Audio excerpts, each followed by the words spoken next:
Boa tarde, povo. Vamos então continuar o estudo de geometria em R3 e a proposta de hoje é começarmos os corpos redondos pelo cilindro e o cone de seguida e depois completar com a esfera. Então, para começar o cilindro, a definição está aqui na página 191, uma definição relativamente complicada, mas basicamente o que vocês têm é um plano. Nesse plano tem a base do cilindro. Essa base é um círculo. E depois tem uma geratriz. Um segmento de reta. De uma reta que corta o plano e pegam neste segmento de reta PQ para gerar o lado do cilindro. Então, isto é a base e isto vai gerar o resto do cilindro. Então, em cada ponto, vocês põem um segmento de reta congruente com a geratriz e vocês têm, logicamente, vão gerar aqui um aglomerado de setas, não é? Segmentos de reta, e esse aglomerado de segmentos de reta, em particular, se vocês colocassem esta geratriz a girar em torno da circunferência, geravam a capa, não é? A cobertura do cilindro, a área lateral do cilindro, e vão gerar uma coisa deste tipo. E vão gerar uma criatura deste tipo. E isto é que é, como sabem, uma lata, um cilindro. As latas são cilíndricas. E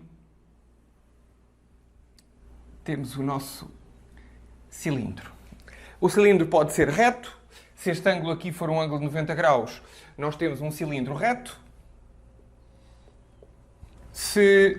Portanto, com um ângulo de 90 graus entre a geratriz e o plano da base, se o ângulo não for um ângulo de 90 graus, temos um cilindro oblíquo. E, portanto, esta definição está aqui na página 191. Vamos então aos elementos de classificação do cilindro. Temos, portanto, dois círculos. Temos um círculo aqui em baixo e um círculo aqui em cima, que são as bases do cilindro. Estes segmentos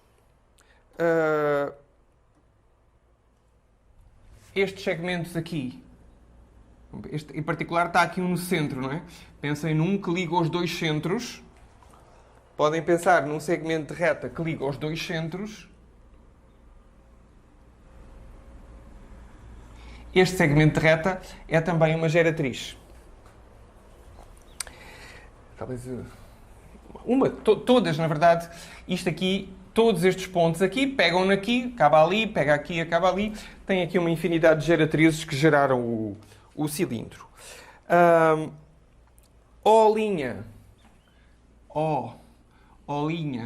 chama-se o eixo do cilindro. Lógico, fica muitos objetos que giram em torno do seu eixo, mas neste caso não é uma questão de girar, chama-se simplesmente eixo do cilindro.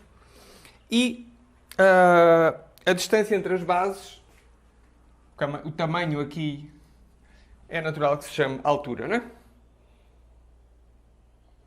Como é que é? Não, a distância entre os planos das bases. Aqui disse bobagem. Disse bobagem. A distância entre os planos das bases. Mas a distância entre os planos das bases é, se for oblíquo não é necessariamente o tamanho deste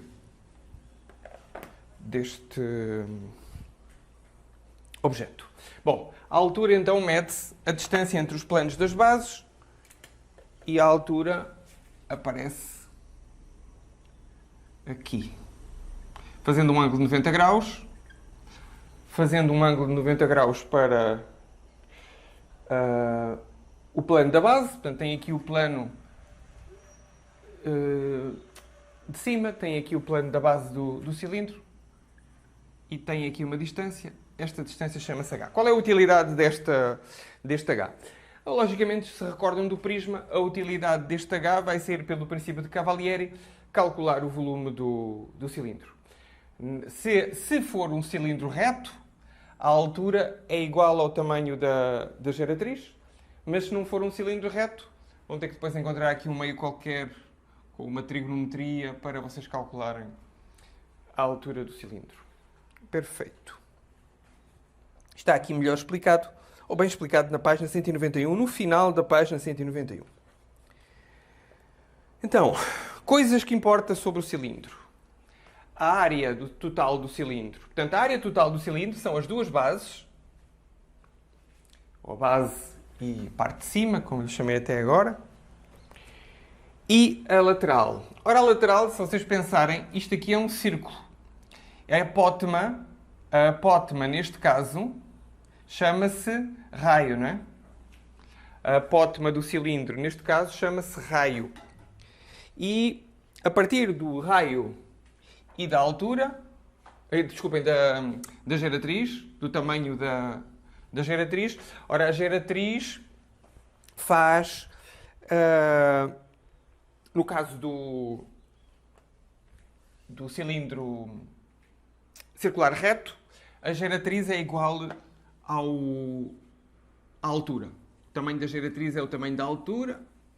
Então, no caso do cilindro circular reto, que é o caso mais simples, portanto, a lata, se quiserem, nós temos estas igualdades. A geratriz é igual à altura. G igual a R. Tamanho da geratriz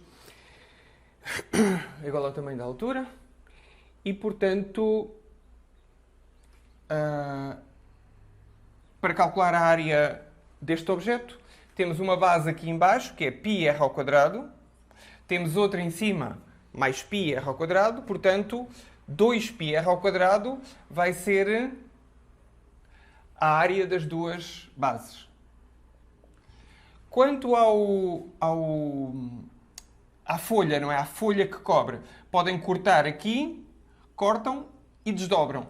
Ao cortarem e desdobrarem, ficam com um retângulo. Agora a pergunta é: quanto é que ele tem de altura?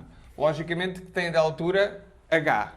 Quanto é que tem de comprimento? Tem de comprimento isto desenrolado. Então, isto que aqui está, o tamanho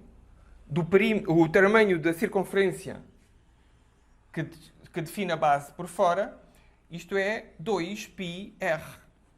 Então, isto aqui vai ser 2πr. Então, a área que aqui está é 2πrh, lado vezes lado. Então, quer dizer que a área total é igual a πr ao quadrado vezes 2, porque base de cima e base de baixo, mais 2πrh. 2πrh. Se quiserem simplificar, não vale a pena. É mais fácil pensar assim, mas se quiserem simplificar, podem colocar aqui 2πr fatorar, e aqui fica R, e aqui fica H. Então, 2πr ao quadrado e 2πrh. Isto é a área, a superfície, a área do cilindro. Quanto ao volume? Pois o volume é a mesma coisa que o prisma, não é? Base vezes a altura. Então, se o cilindro for reto, é outra vez fácil. Base, πr ao quadrado, vezes a altura. Portanto, πr quadrado vezes a altura. Porque a altura é igual à geratriz. Se for um oblíquo, temos que calcular a altura e aplicar a mesma fórmula que para o prisma. Portanto, o volume do cilindro é igual à área da base, πr ao quadrado, vezes a altura. Bastante simples. Bastante simples. Se o cilindro for reto, tudo isto é fácil porque a geratriz, portanto, o que forma aqui o lado que foi utilizado para calcular a área total, é o mesmo que vai ser utilizado para o volume. Se não, temos um problema, é que o G, este tamanho aqui, é diferente da altura, porque a altura é mais pequena. Aqui os exercícios, não vale a pena, isto é muito simples. Exercício, quem tem curiosidade, página 193, quem deve resolver exercícios. Bom, podemos pensar aqui uma aplicação, calcular a secção meridiana de um cilindro circular, a meridiana de um cilindro equilátero. Ora, se o cilindro é equilátero, quer dizer que vai ser assim, não é? É a lata, é um quadrado, isto aqui é um quadrado, e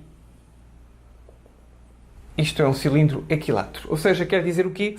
Quer dizer que o diâmetro aqui é igual aqui à altura. Diâmetro igual à altura.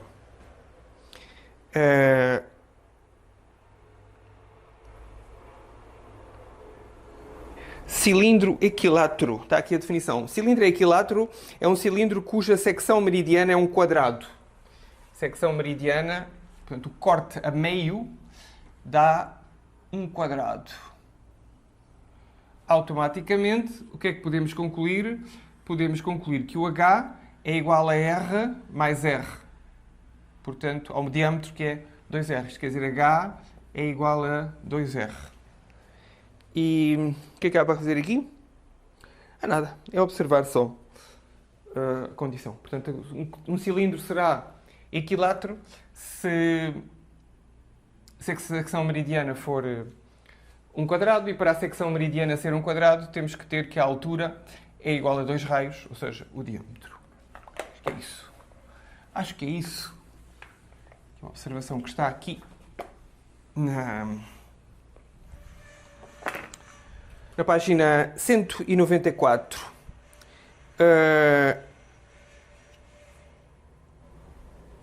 Pode-se fazer um exemplo? Vale a pena fazer um exemplo? Talvez. Está aqui exemplo 3. Obter a área lateral, a área total e o volume de um cilindro equilátero cujo raio mede 3 cm. Ora, se o raio mede 3 cm, temos 3. Isto é o exemplo 2. E claro, neste caso temos 6. Ora, a área lateral. A área lateral, portanto, vai ser 2πr. A área lateral, portanto, é cortando e abrindo. Portanto, 2πr, 2π3 vezes, não é? Recordem, tem aqui 2πr e tem aqui h quando cortam a folha lateral do cilindro, portanto 2πr vezes 6. Ou seja, 6 vezes 6, 36, 36π. Área lateral. Área da base, πr ao quadrado, π3 ao quadrado, ou seja, 9π. Então quer dizer que a área total vai ser 36π da área lateral mais 2 vezes 9π. Ou seja, a área total 54, não é? 54π. Área total do objeto. Quanto ao volume, o volume é a base vezes a altura e a base é πr ao quadrado vezes a altura. Ou seja, π vezes 9 vezes 6, 54π. Aqui serão as unidades quadradas e cúbicas. Se colocarmos isto em centímetros, se colocarmos em centímetros, a área total será centímetros quadrados e aqui será centímetros cúbicos. Tá? Perfeito. Ok. Figura seguinte, objeto seguinte. O objeto seguinte, tal como a pirâmide, nós pegávamos num prisma triangular, cortávamos o prisma e davam 3 pirâmides. Aqui, curiosamente, no cilindro é muito semelhante, porque nós podemos sempre imaginar um cilindro como um prisma, vocês utilizarem o conceito de infinito ou de limite e o prisma, vocês conseguem chegar ao cilindro. Porquê? Porque vocês podem sempre imaginar um círculo qualquer. Vocês podem sempre imaginar aqui um número infinito de lados, transformando isto num prisma, não é?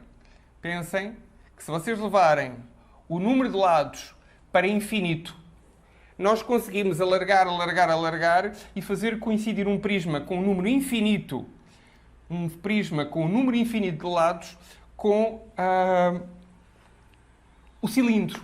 Portanto, em princípio, o cone vai ter o mesmo papel em relação ao cilindro que a pirâmide teve em relação ao prisma. Portanto, se aprenderam bem o prisma, vão conseguir também aqui dar-se bem com o cone. Então vamos lá. Definição do cone na página 199. E agora temos a mesma coisa, temos um plano, temos a base do cone, que é um círculo, e agora temos um ponto, tal como tínhamos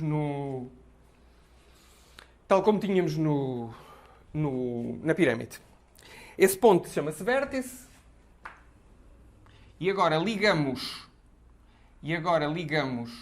todos os pontos deste círculo a esse vértice. E obtemos um cone.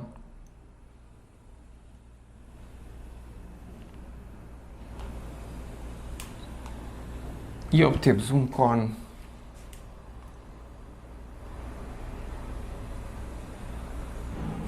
Então, isto aqui é um cone. Bom, mais uma vez, este círculo tem um centro. A apótema aqui agora chama-se, em vez de apótema, chama-se raio. A apótema do círculo chama-se raio.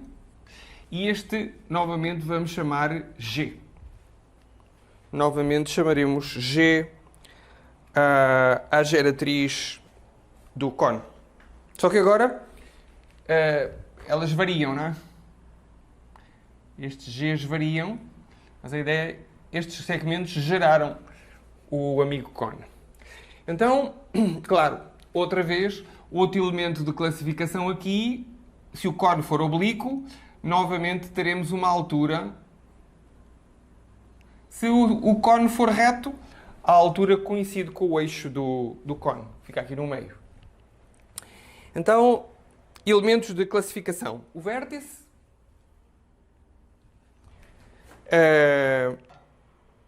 A apótema, que neste caso chama-se raio. Raio da base. A base. A geratriz e a altura. São os elementos de classificação deste objeto matemático, chamado cone. Está aqui na página 199. E vamos então ao cálculo da área do volume, como sempre fizemos com todas as outras. Uma observação. Se o cone for reto, estas coisas simplificam-se. Se o cone for reto, a altura do cone é o tamanho do eixo do cone. Então nós temos aqui o quê? Temos aqui a geratriz, temos aqui o raio e temos aqui a altura. E temos o teorema de Pitágoras, uma vez que este ângulo aqui é reto. Ou seja, temos que G2 é igual a H2 mais R2. E mais do que isso, temos outra forma de gerar o cone. Porque se vocês considerarem este triângulo, esta vela que aqui está, podem imaginar isto como uma vela. Este triângulo que aqui está, se vocês imaginarem esta vela a girar, esta vela ao girar gera todo o cone. Então o cone pode ser visto, no caso do cone reto, gerado por este triângulo. Este triângulo seria então um triângulo gerador de todo o cone. E por isso, esta figura é uma figura de revolução. e o nome que se dá é cone de revolução. Está aqui na página 200. Quanto à área da base, a área da base continua tudo igual, πr ao quadrado, independentemente de ser o oblíquo ou ser o reto, a área da base é sempre πr ao quadrado. Agora, no caso do cilindro, havia duas vezes, agora só há uma. E temos que calcular a área lateral. A área lateral é a mesma coisa. Cortam aqui, cortam e abrem. Com o que é que ficam? Ficam com uma coisa assim. Ficam com uma coisa assim. No caso do circular reto. A regra é sempre, a área total é igual à área da base mais a área lateral. No caso do cilindro oblíquo, era duas vezes a área da base, porque tinha uma base em cima e outra em baixo. Aqui só temos uma agora. Quanto é que mede isto aqui? Isto aqui, no caso do cilindro circular reto, do cone reto, mede G. E quanto é que mede este aqui? Isto aqui é o corte, não é? 2πr. Isto mede 2πr. Então quer dizer que esta área aqui é a área do setor circular. Este ângulo aqui, temos que calcular este ângulo em radianos e aplicamos a fórmula, regra do 3, na verdade, em radianos. Ou seja, isto que aqui está, podíamos imaginar uma continuação. Podíamos imaginar este círculozão que aqui está. Qual é que é o raio deste círculozão? O raio deste círculozão é G. Portanto, a área toda que aqui está, seria πg2. Era a área toda, só vamos ter este bocadinho. Então aplicamos a regra do 3. πg2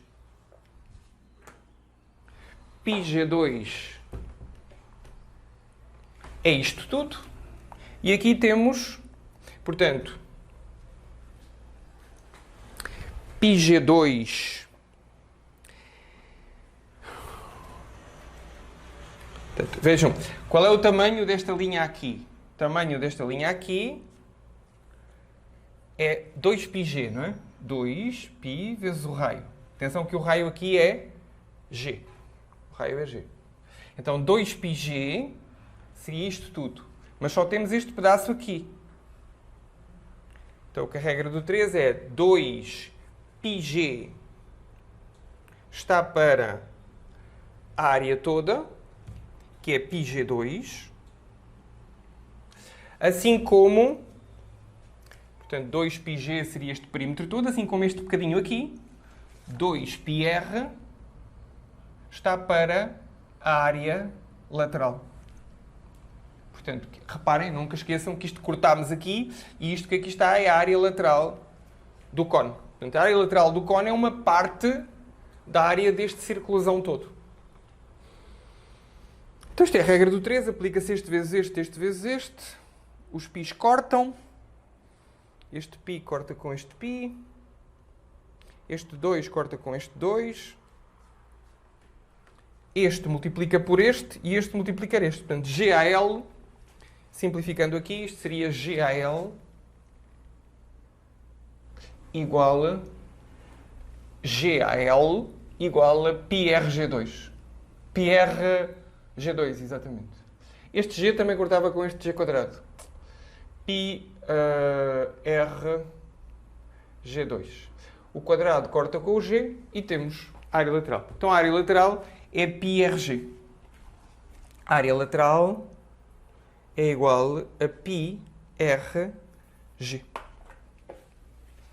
Fizemos isto por dedução. O caminho foi... Olhámos para o cone circular reto. Cortámos aqui. Abrimos. Ficámos com uma folha com este formato. G. E depois aqui abriu. Ficou 2πr. Que é o perímetro da circunferência. E agora, isto é um pedaço deste círculozão maior que vocês podem desenhar aqui. Pois bem, quanto é que é a área deste círculozão? πg2. Pela regra do 3, isto é uma parte desse grandão. Portanto, vejam, pensem, isto aqui é 2πr, está para 2πg. 2πr, este bocado está para 2πg, assim como esta área, que é a área lateral, está para a área total. Está certo? Só conferir. A área lateral é πrg. Pronto, então a área total do cone é a soma da área lateral mais a área da base, a área lateral, portanto a área total é πrg mais πr ao quadrado. Vou trocar aqui a ordem. Que eu disse que era a área lateral, portanto πr2 mais πrg. E se quiserem simplificar, podem pôr πr em evidência e fica r mais g. Depois simplificado. Molto bene. E que dizer do volume do amigo cone? Pois bem, o volume do amigo cone, tal como a pirâmide era 1/3 do volume do prisma, o prisma era base vezes a altura. A pirâmide era 1/3 disso, porque se cortavam 3 pirâmides, se encaixavam, no caso do prisma triangular, e dava exatamente um prisma. E aqui, levado ao limite, também continua a ser verdade. Portanto, a área do cone, o volume do cone, é 1/3 do volume do cilindro correspondente. Então, o volume do cone é 1/3, 30%, 33%, não é? 1/3, 33% do volume do cilindro correspondente. E o cilindro como é que era? Era base vezes a altura. Portanto, πr2h. Então, o volume do cone é 1/3 de πr2h. É uma coisa que nunca se esquece. No prisma, a pirâmide, em relação ao prisma, era 1/3, porque 3 pirâmides compunham um prisma triangular.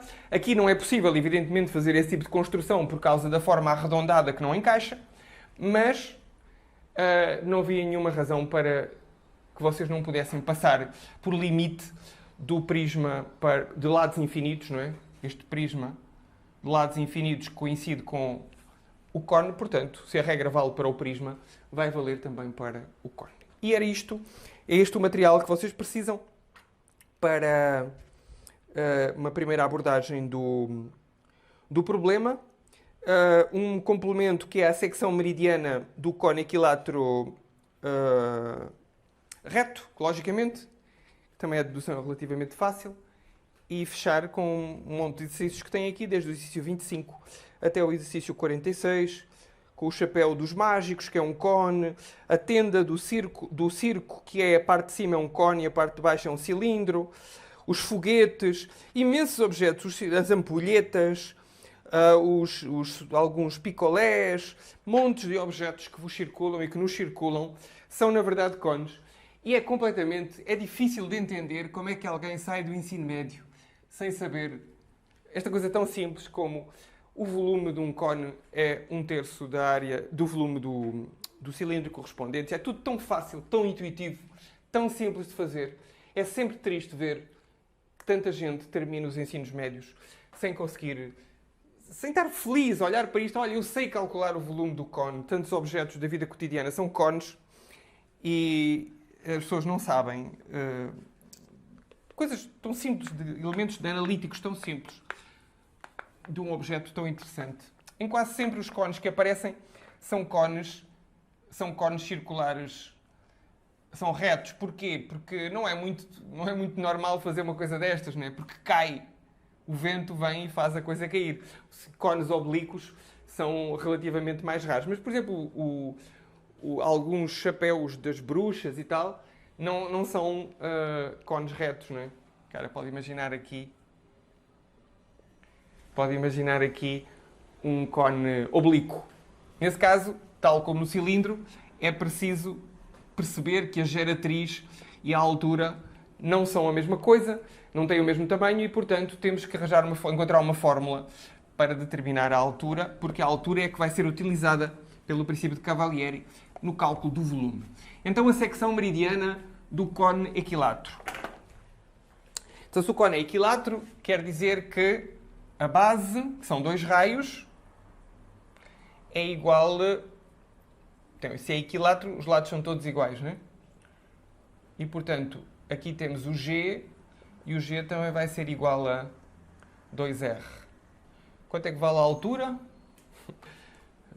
Raiz de 3 sobre 2 vezes o raio, não é? Do teorema de Pitágoras?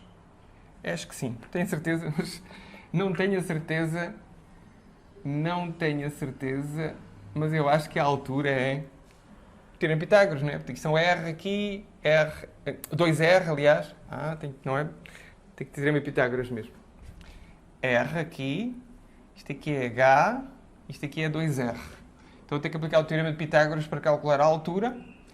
A hipotenusa é 2R, portanto 2R ao quadrado igual a H ao quadrado mais R ao quadrado. Agora aqui dá 4R quadrado igual a H quadrado mais R quadrado. Ou seja, passa este para o lado de lá. H quadrado é igual a 4R quadrado menos R quadrado, portanto 3R quadrado. Portanto, H é igual a raiz de 3 vezes R quadrado, ou seja, H é a raiz de 3 vezes raiz de R quadrado, ou seja, H é igual a raiz de 3R. Então a altura é raiz de 3R. A altura do cone equilátero. E a secção meridiana, portanto, a secção meridiana é um triângulo equilátero. Então, a altura é igual a raiz de 3R. No caso do equilátero. Portanto, não precisamos de fazer grandes trabalhos para calcular a altura, simplesmente aplicar aqui o teorema de Pitágoras, no caso muito especial de termos um cone equilátero. Muito bem. E é isso só. Fiquem bem, estudem matemática e voltamos a ver-nos para fazermos uma espécie de tronco, tal como fazíamos o tronco da pirâmide. Vamos agora fazer o tronco do cone, cortar o pedaço de cima, ficar com 2 sólidos semelhantes e fazer as deduções das fórmulas do tronco do cone, que estão aqui na página, começa na página 207, e prolonga-se até à página, até à circunferência, não é? Até à esfera, aliás, até à 213. Temos mais ou menos essas deduções. E depois a esfera, que vai ocupar um pouco mais de tempo, mas também igualmente divertido. E com isto fechamos e a esfera e partes da esfera, com mais 2 vídeos. Em princípio, fechamos a geometria espacial, tridimensional, que nos propusemos abordar neste segundo ano. Até amanhã.